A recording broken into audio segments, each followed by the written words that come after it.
Aoleu, vecină, vezi de treaba ta, că vorba multă strică, știi cum e, da.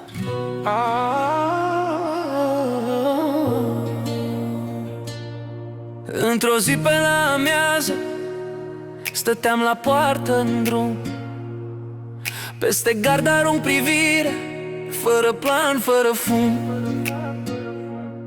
Vecina mea măritată cu baticul legat m-a prins dintr-o privire, direct m-a întrebat: ce cauți tu la mine, vecine, zi drept? Mi-a bătut inima tare, n-am mai avut piept.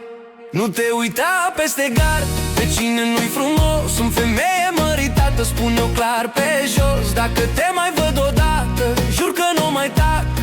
Îi spun bărbatului meu și atunci e vai de cap.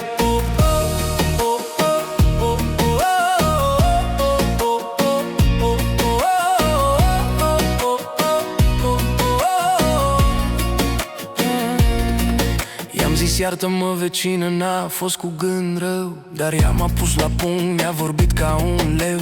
Respectul e legea aici, în cartier. Nu vreau vorbe scandal, nici drumuri spre necaz greu. Oamenii vorbesc mult, știi bine cum e. O privire greșită face viața grea, bre. Nu te uita peste gard, vecine, nu-i frumos. Sunt femeie măritată, spun-o clar pe jos. Dacă te mai văd odată, jur că nu mai tac. Îi spun bărbatului meu și atunci e vai de cap.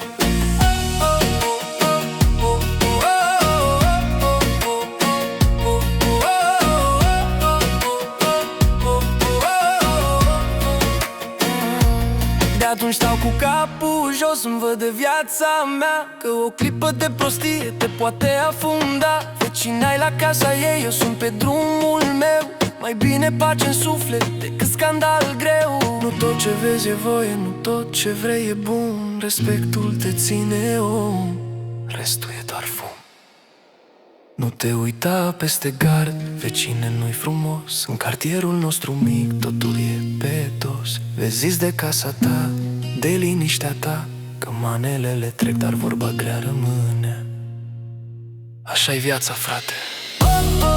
Cu respect mergi înainte, fără scandal, fără minte.